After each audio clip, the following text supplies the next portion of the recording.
రాష్ట్రంలో రాచరికపు పాలన నడుస్తోందన్నారు బీఆర్ఎస్ నేతలు. బాలాపూర్లో రేషన్ కార్డుల పంపిణీ సందర్భంగా సబితా ఇంద్రారెడ్డికి అవమానం జరిగిందని ఆరోపించారు. సబితా ఇంద్రారెడ్డి విషయంలో ప్రోటోకాల్ పాటించకుండా ప్రభుత్వం వ్యవహరించిన తీరు దుర్మార్గమన్నారు బీఆర్ఎస్ నేతలు. ప్రోటోకాల్ పాటించాల్సిన సబితా ఇంద్రారెడ్డి కోసం తప్ప అంటూ నిలదీశారు. అధికారికంగా నిర్వహించాల్సిన కార్యక్రమాన్ని కాంగ్రెస్ పార్టీ సొంత కార్యక్రమంలా మార్చేశారని ఆరోపించారు. రేషన్ కార్డుల పంపిణీ ప్రభుత్వ ప్రోగ్రాం కాకపోతే గాంధీ భవన్లో రేషన్ కార్డులు పంచాలని సూచించారు. వారు నిజంగా చాలా తక్కువ మాట్లాడతారు. వారి ఓపికను సహనాన్ని చూస్తే మనమే అబురపడతాం. అలాంటి వ్యక్తి నిన్న ఇంత తీవ్రంగా మందలించినా కూడా సబితా ఇంద్రారెడ్డి గారి పైన ప్రోటోకాల్ విషయంలో కాంగ్రెస్ పార్టీకి సంబంధించినటువంటి కార్యకర్తలు, నాయకులు ఆమె పట్ల అనుసరించినటువంటి తీరు ఏదైతే ఉందో దాన్ని మేము తీవ్రంగా ఖండిస్తున్నాం. రేషన్ కార్డుల పంపిణీ అనేది అది అధికారికమైనటువంటి కార్యక్రమం. మరి అధికారికంగా జరగవలసినటువంటి ఆ కార్యక్రమానికి మీ పార్టీ నాయకులను, ఏ రకమైనటువంటి పదవులలో లేనటువంటి వాళ్ళను, వార్డు మెంబర్లు కూడా కానటువంటి వాళ్ళను ఎందుకు ఆ వేదిక పైన కూర్చోబెట్టిరు?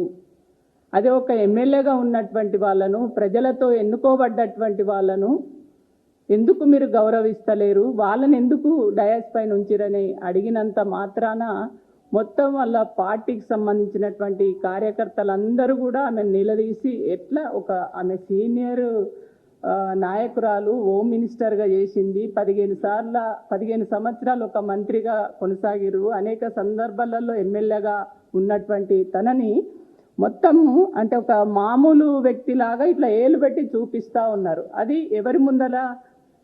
శ్రీధర్ బాబు గారి వేదిక పైన ఉన్నప్పుడే అది చేశారు.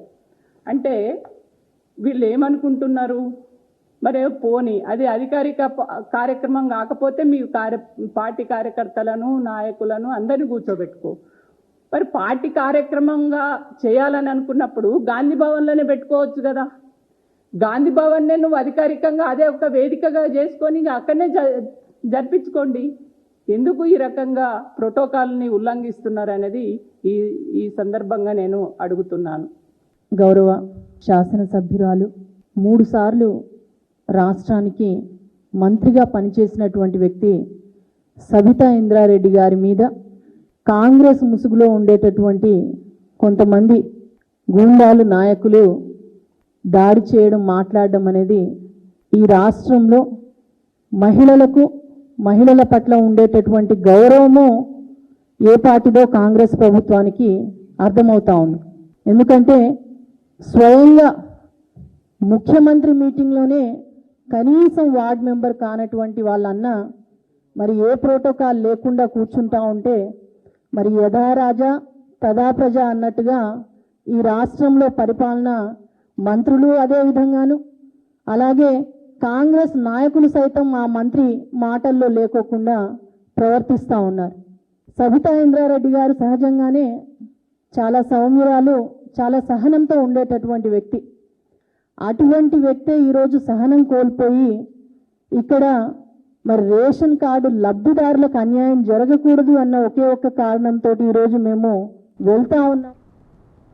కంటోన్మెంట్ ఎమ్మెల్యే శ్రీ గణేష్ జన్మదిన వేడుకలను కాంగ్రెస్ పార్టీ 2వ డివిజన్ అధ్యక్షుడు శాంసన్ రాజు ఆధ్వర్యంలో వేడుకలను ఘనంగా నిర్వహించారు.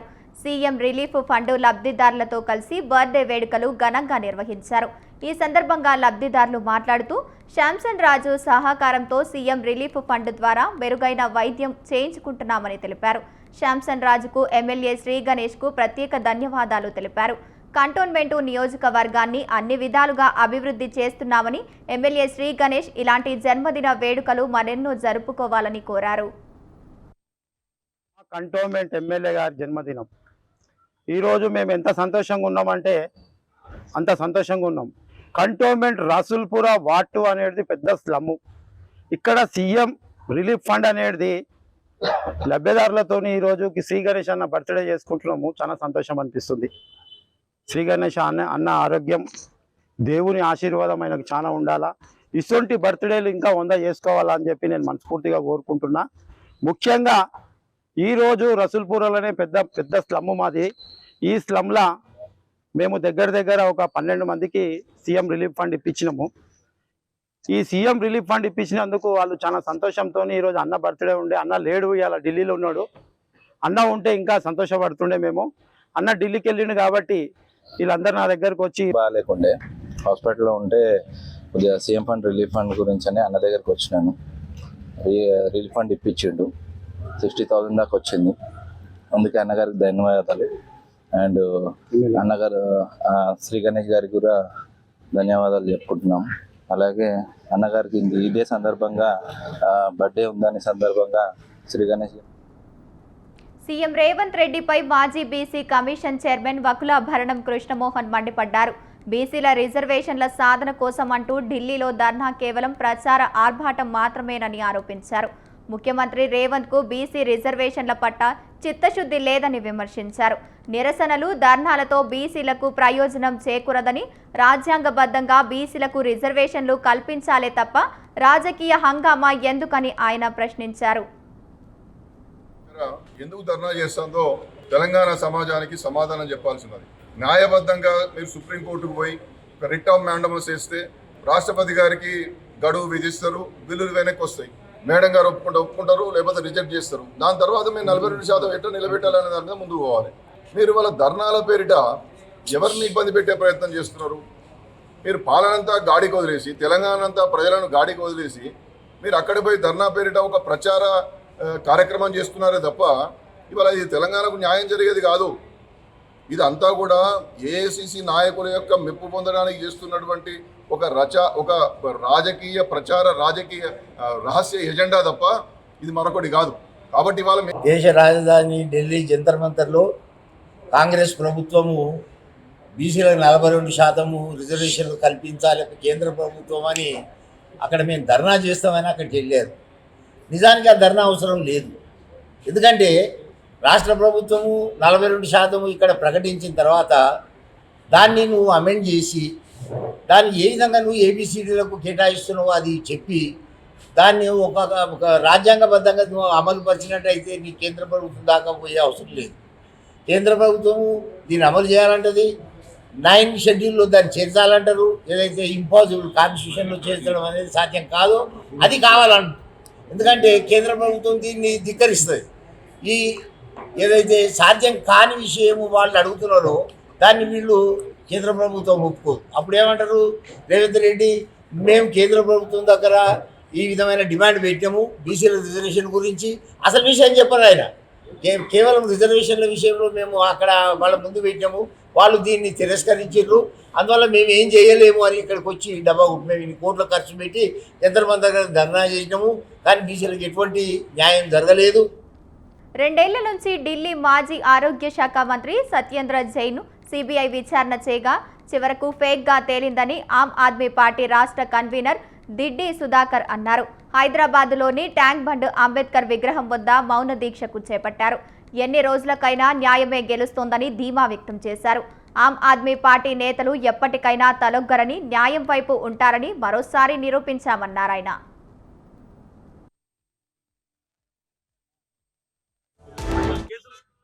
ఈడీ సిబిఐలు కేసులు నమోదు చేశారు. అంటే ఈడీ సిబిఐలు పెట్టి బెదిరించడానికి ఎంతో మంది అవినీతి పరులు వాళ్ళ పార్టీలు చేస్తున్నారు. మోడీ గారు అధికారంలోకి వచ్చినప్పుడు ఆయన ఒక మాట చెప్పాడు, ఈ దేశంలో అవినీతి పరుని నేను ఉండనియను అన్నాడు.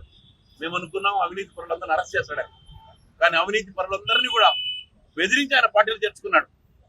మన రాష్ట్రంలో సీఎం రమేష్, సుజనా చౌదరి, కావురి సాంబశివరావు లాంటి 1000 కోట్లు బ్యాంకులు ముంచిన వాళ్ళని రైడింగ్ చేసి ఆయన చేసుకున్నాడు. అలాగే మహారాష్ట్రలో జగన్ భుజ్బల్ కొన్ని 1000 కోట్లు దోపిడీ చేశాడు. ఆయన మీద బీజేపీ వారు పెద్ద పుస్తకం వేశారు, ఆయన పెద్ద దోపిడీదారని, డబ్బులు మొత్తం బ్యాంకులు ముంచాడని చెప్పి. ఆయనని బీజేపీలో చేర్చుకున్న తర్వాత ఫైల్స్ మొత్తం పోయాయని చెప్పి సిబిఐ చెప్పింది. అలాగే సుధేంద్ర అధికారి, వెస్ట్ బెంగాల్లో ఉన్న సుధేంద్ర అధికారి, ఆయన కొన్ని 1000 కోట్లు ముంచాడు. నీరదా స్కాము, శారదా స్కాము, ఇంకెన్నో స్కాముల్లో ఉన్నాడు. ఆయన మీద కూడా బీజేపీ పుస్తకాలు వేసి ఆయన బీజేపీలో జాయిన్ కాగానే, జీతం పుచ్చుకోగానే ఆయన మంచివాడైపోయాడు. అలాగే ఎంతో మందిని ఈరోజు బీజేపీ పార్టీలో చేర్చుకున్నారు. అదే పద్ధతుల్లో బీజేపీ ప్రభుత్వం మన కేజ్రీవాల్ని కావచ్చు, సత్యేంద్ర జైన్ కావచ్చు. తెలంగాణలో మధ్యాహ్న భోజన కార్మికులు ధర్నా నిర్వహించారు. స్కూల్ ఎడ్యుకేషన్ డైరెక్టరేట్ దగ్గర మధ్యాహ్న భోజన కార్మికులు నిరసన చేపట్టారు. పెండింగ్ బిల్లులను చెల్లించాలని డిమాండ్ చేశారు. 10 నెలల కోడిగుడ్ల బిల్లులు, ఉచిత గ్యాస్ సప్లై ఇవ్వాలని డిమాండ్ చేశారు. ధర్నాకు దిగిన కార్మికులను పోలీసులు అరెస్టు చేశారు. మరోవైపు మధ్యాహ్న భోజన కార్మికులతో చర్చలు జరపాలని జిల్లా విద్యాశాఖ అధికారులకు ప్రభుత్వం ఆదేశాలు జారీ చేసింది. ఇదే అంశంపై మరింత సమాచారం మా ప్రతినిధి విశాల్ అందిస్తారు. పెండింగ్ బిల్లులను వెంటనే విడుదల చేయాలంటూ రాష్ట్ర మధ్యాహ్న భోజన కార్మికులు director of school education building ముట్టడికి ప్రయత్నిస్తున్నారు. ప్రస్తుతం ఇక్కడ ధర్నా చేసేందుకు వాళ్ళు పెద్ద సంఖ్యలో వచ్చారు. ఇక వచ్చిన వారందరినీ కూడా పోలీసులు అదుపు చేసే ప్రయత్నం చేస్తున్నారు. మేడం పెద్ద సంఖ్యలో ముఖ్యంగా 10 నెలల కోడిగుడ్ల బిల్లులు రావాలి, అదేవిధంగా వేతనాలు రావాలి అంటూ కూడా వాళ్ళు పెద్ద ఎత్తున ఈరోజు director of school education building దగ్గర నిరసనకు వచ్చారు. ప్రస్తుతం మనం విజువల్స్లో కూడా చూసుకోవచ్చు.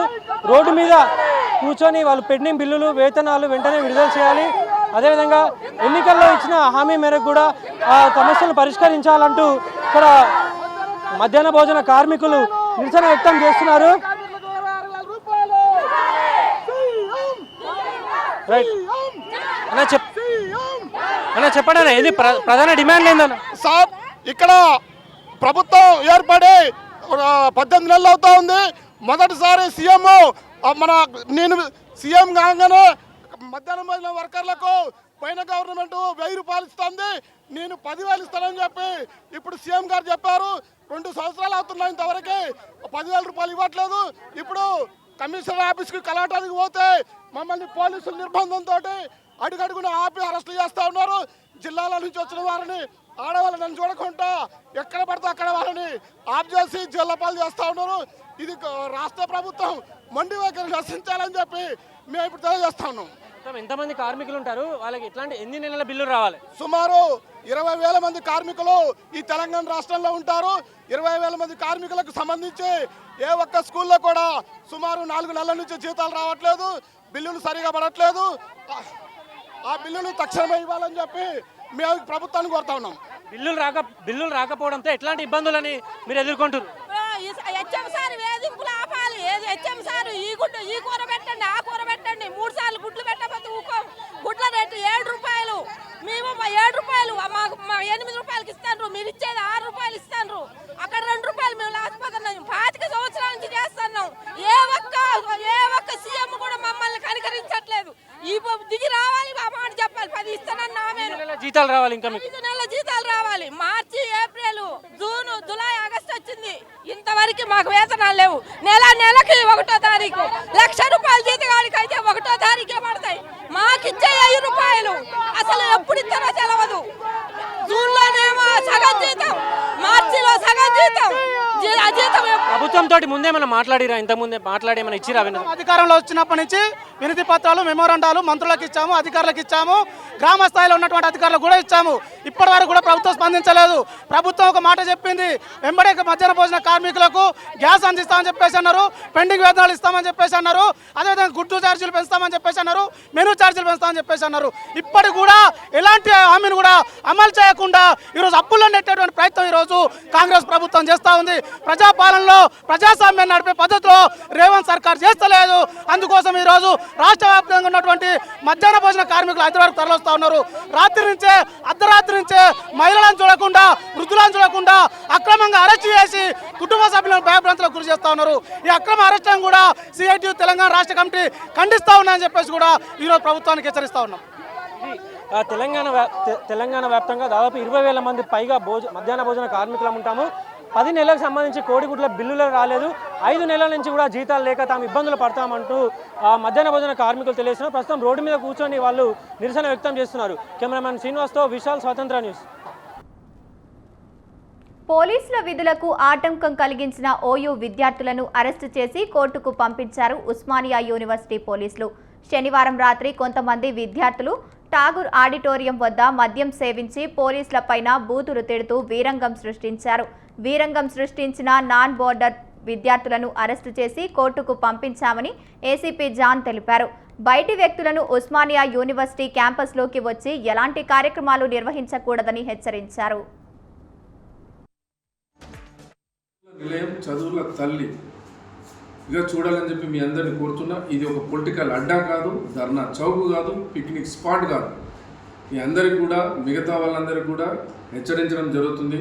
ఎవరు కూడా ఇక్కడ రాజకీయ వేదికను ఏర్పాటు చేసుకొని ఇక్కడ రాజకీయమైన అవన్నీ చేసి ఇక్కడ నిజంగా చదువుకునే డిస్టర్బ్ చేసే స్టూడెంట్స్కు బాగా డిస్టర్బ్ చేస్తే మాత్రం కఠినమైన చర్యలు తీసుకోవడం జరుగుతుంది. నేను క్యాంపస్ ఉస్మానియా యాజమాన్యాన్ని కూడా విజ్ఞప్తి చేస్తున్నా. ఇక్కడ ఉన్న సెక్యూరిటీ వాళ్ళతోనే కానీ మిగతా వాళ్ళతోనే కానీ ఎవరైతే నాన్ బోర్డర్స్ విషయంలో మిగతా పబ్లిక్ వచ్చేసి క్యాంపస్ను డిస్టర్బ్ చేసే విషయంలో, అట్లాగే అక్కడ ల్యాండ్స్కేప్ గార్డెన్లో వేరే వాళ్ళు వచ్చేసి బాగా డిస్టర్బ్ చేసే విషయంలో కూడా తగు చర్యలు తీసుకొని ఒక క్యాంపస్ను మంచి ఒక క్లోజ్డ్ క్యాంపస్ ఒక సిస్టమేటిక్గా తయారు చేసేసి ఇది ఒక చదువుల నిలయంగా మార్చాలని చెప్పేసి ఇటు ప్రజానీకానికి, ఇటు స్టూడెంట్స్కి కూడా, ఇటు అడ్మినిస్ట్రేషన్ క్యాంపస్ అడ్మినిస్ట్రేషన్ కూడా నేను కోరుకుంటున్నాను. దీనికి మీ యొక్క అందరి సహకారాన్ని ఈ సందర్భంగా మీ అందరి సహకారాన్ని నేను కోరుకుంటున్నాను. పోలీస్ డిపార్ట్మెంట్ తరఫున మీ అందరిని కోరుకుంటున్నాం. శాంతి భద్రతల పరిరక్షణలో ఇది మన క్యాంపస్ను ఒక చదువుల నిలయంగా మార్చాలని చెప్పి మీ కోఆపరేషన్ ఉండాలని చెప్పి నేను కోరుకుంటున్నాను. టాలీవుడ్లో వేతనాల పెంపు కోసం కార్మికులు ధర్నా కొనసాగుతోంది. 3 రోజులుగా తమకు 30% వేతనాలు పెంచాలంటూ 13 విభాగాల్లో పనిచేసే వర్కర్స్ ధర్నాకు దిగారు. ఫిలిం ఫెడరేషన్ అధ్యక్షుడు వల్లభనేని అనిల్ నేతృత్వంలో ధర్నా కొనసాగుతోంది. వేతనాల పెంపుపై ఫిలిం ప్రొడ్యూసర్లు, సినీ నటుడు చిరంజీవితో చర్చలు జరపగా ఆయన ఇరు వర్గాల వాదనలు విన్నాకే సమస్య పరిష్కారానికి కృషి చేస్తానని చెప్పారు. దీనికి సంబంధించి పూర్తి సమాచారం మా ప్రతినిధి గోపి అందిస్తారు. మనం ఇప్పుడు చూస్తున్నాం, ఏదైతే సినిమా ఇండస్ట్రీ ఏదైతే ఫిలిం ఛాంబర్ దగ్గర ఉన్నాం, గత ఏదైతే 4 రోజుల నుంచి కూడా సినీ కార్మికులు తన వేతనాలు 30% పెంచాలని కూడా ఏదైతే నిర్మాత మండలికి వాళ్ళు ఒక లేఖ కూడా విడుదల చేయడం కూడా జరిగింది. దాంతోపాటు నిర్మాత మండలి అధ్యక్షులు ఏదైతే ఉందో మన దామోదర్ ప్రసాద్ కూడా దాని మీద ఒక 2 రోజులు చర్చ జరిపిన తర్వాత ఏం జరగబోతుంది ఏంటి వీళ్ళు అంటే దాదాపు మద్రాసు నుంచి హైదరాబాద్కి ఫిల్మ్ ఇండస్ట్రీ వచ్చిన కాంచి కూడా వేతనాలు పెంపు అయితే పెంచలేదు. కాబట్టి ఇప్పుడు సినీ కార్మికులు చిన్న ఏదైతే ఈ 24 ఏదైతే 13 మంది యూనియన్ సభ్యులు ఎవరైతే లైట్ మ్యాన్ నుంచి మొదలు పెడితే డ్రైవర్ దాకా కూడా వీళ్ళు ఆ కార్మిక సంఘాల గురించి వస్తుంది. కాబట్టి వాళ్ళు కూడా వేతనాలు 30% పెంచాలని కూడా ఏదైతే నిర్మాత మండలి వాళ్ళు రావటం కూడా జరిగింది. దాని తర్వాత వాళ్ళు ఏదైతే దీనివల్ల చర్చలు జరిపిన తర్వాత ఇది మన వల్ల కాదు అని చెప్పినాక కూడా వాళ్ళు ఏదైతే ఆ సినీ ఏదైతే మన కార్మిక శాఖ కమిషనర్ కూడా కలవటం కూడా జరిగింది. వాళ్ళు కూడా నిర్మాత మండలికి ఒక లెటర్ కూడా రాయడంతో పాటు ఇలా ఏదైతే వీళ్ళ సమస్య పరిష్కరించాలో కూడా వాళ్ళు చెప్పడంతో వీళ్ళు ఇద్దరు కలిసి అంటే ఏదైతే కమిషనర్ శాఖ కావచ్చు ఇటు నిర్మాత మండలి ఇద్దరు కలిసి కూడా ఒక నిర్ణయానికి రావడం కూడా జరిగింది. ఇప్పటికే సినిమా ఇండస్ట్రీ చాలా కష్టాల్లో ఉంది. ఎంత పెద్ద సినిమా వచ్చినా ఒక 1 వీక్ కంటే ఎక్కువ ఆడతలేదు కాబట్టి ప్రొడ్యూసర్కి రెస్ట్ అయ్యే అవకాశం ఉంది. కాబట్టి ఇలాంటి విషయానికైతే మనకు ఇంత తొందరలో 30% పెంచడం అయితే జరగని పని అని కూడా ఆ ఫిలిం ఛాంబర్ ఏదైతే తేల్చడం కూడా జరిగింది. దాంతోపాటు ఒక లేఖ కూడా విడుదల చేయడం కూడా జరిగింది. అయితే ఎవరైతే సినీ కార్మికులు దీనికి సంబంధించి వేతనాల కోసం పాటుపడుతారో వాళ్ళు మాత్రం ఖచ్చితంగా ఈ దీక్షని విరమించుకోవాలని కూడా చెప్పారు. రానున్న రోజుల్లో ఖచ్చితంగా సినిమా ఇండస్ట్రీ బాగుపడు అంటే మంచి షెడ్యూల్ చూసుకొని మీకు ఖచ్చితంగా వేతనాలు పెంచుతారని కూడా ఒక మాట చెప్పడం కూడా జరిగింది. అయితే సినిమా ఇండస్ట్రీలు ఇవన్నీ జరిగినప్పుడు కూడా మొత్తానికి ఇది చిరంజీవి దాకా చేరింది కూడా తెలిసి అయితే నిన్న ఈవినింగ్ అయితే చిరంజీవిని కలవటం కూడా జరిగింది. చిరంజీవి గారు కూడా ఒక మాట చెప్పడం కూడా జరిగింది. అంటే 3 రోజుల తర్వాత ఇటు ఏదైతే కార్మిక పెద్దలు కావచ్చు నిర్మాత మండలి పెద్దలు కూర్చొని ఈ సమస్య ఖచ్చితంగా పరిష్కరించుకోవాలని కూడా వాళ్ళు చెప్పడం కూడా జరిగింది. ఏదైతే సినిమా ఇండస్ట్రీకి సంబంధించి ఇప్పటికే ఫిల్మ్ ఛాంబర్ ఏదైతే ఆ నిర్మాత మండలి కూడా గట్టి నిర్ణయమే తీసుకోవటం కూడా జరిగింది. అంటే రానున్న రోజుల్లో పెంచుతామని ఒక మాట చెప్పినా సడన్గా షూటింగ్లు ఆపేయడం ప్రొడ్యూసర్లకి ఒక బర్డెన్గా పడుతుంది. కాబట్టి మీరు షూటింగ్లు ఆపొద్దు, ఖచ్చితంగా మీరు షూటింగ్లకు వెళ్ళండి. మీరు ఇచ్చిన వినతి పత్రం ఖచ్చితంగా దానికి ఏదైతే ముందుకెళ్ళి మీకు మద్దతు పలికే అవకాశం అయితే చేస్తామని కూడా వాళ్ళు చెప్పారు. అయితే దీనికి సంబంధించి ఇప్పటికి వాళ్ళు వల్లభనేని అనిల్ నేతృత్వంలో జరుగుతున్న ఈ ధర్నాకు కావచ్చు వీళ్ళైతే మేము ఖచ్చితంగా విరమించుకోము, దీనికి ఖచ్చితంగా మాకు ఇవ్వాల్సిందే అని కూడా ఎక్కడికక్కడ షూటింగ్లు బంద్ చేయడం కూడా జరిగింది. అయితే ఫిలిం ఛాంబర్ అయితే ఒక నిర్ణయం తీసుకోవడం జరిగింది. సినీ కార్మికులకి సభ్యత్వం లేని లేని వాళ్ళు కూడా ఇండస్ట్రీలో షూటింగ్ చేసేందుకు మీరు ఖచ్చితంగా వెళ్ళొచ్చు, దానికి ఎలాంటి అభ్యంతరం లేదని కూడా వాళ్ళు చెప్పడంతో ఇది ఇంకా తారస్థాయికి చేరిందని కూడా చెప్పొచ్చు. అయితే ఈ 3 రోజులలో ఏం జరుగుతుంది, ఏం జరగబోతుంది సినిమా ఇండస్ట్రీకి సంబంధించి అయితే ఇటు నిర్మాత మండలి, ఇటు ఏదైతే సినీ కార్మికుల పెద్దలు కూడా ఈ నిర్ణయం తీసుకొని ఒక 20% దాకా చేసే అవకాశం అయితే కనిపిస్తుంది. అదే మరికొద్ది సేపట్లో ఈ సినిమా ఇండస్ట్రీకి సంబంధించి ఈ సినీ కార్మికుల వేతనాలు పెంచాలా వద్దా దానిపైన కూడా పూర్తిగా తీసుకోవాల్సి ఉంది. కెమెరామెన్ అఖిల్తో గోపి, హైదరాబాద్. తాను గేమింగ్ యాప్నే ప్రమోట్ చేశానని, గేమింగ్ యాప్స్కు బెట్టింగ్ యాప్స్కు తేడా ఉందన్నారు నటుడు విజయ్ దేవరకొండ. దాదాపు 4 గంటల పాటు ఈడీ విచారించింది. బెట్టింగ్ యాప్ కేసుల్లో తన పేరు రావడంలో విచారణకు పిలిచారని, దేశంలో బెట్టింగ్ యాప్స్, గేమింగ్ యాప్స్ ఇలా 2 రకాలు ఉన్నాయన్నారు.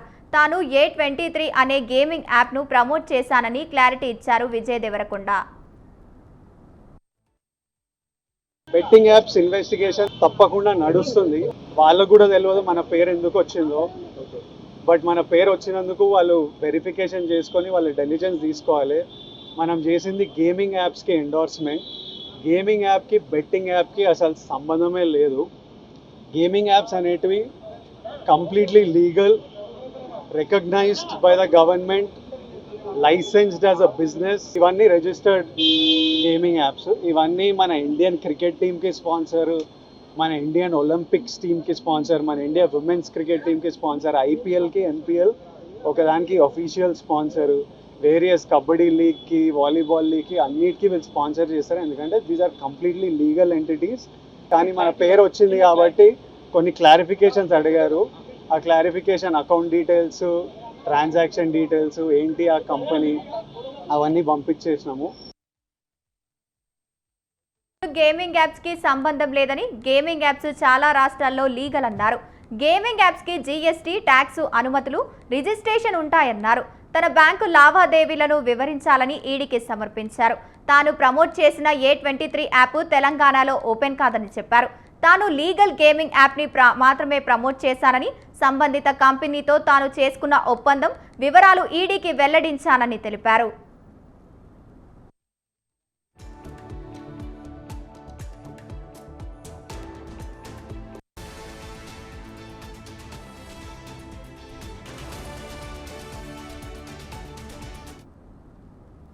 హైదరాబాద్ బంజారాహిల్స్ అంబేద్కర్ నాలాలో ప్రమాదకర రసాయనాలు విజృంభిస్తున్నాయి.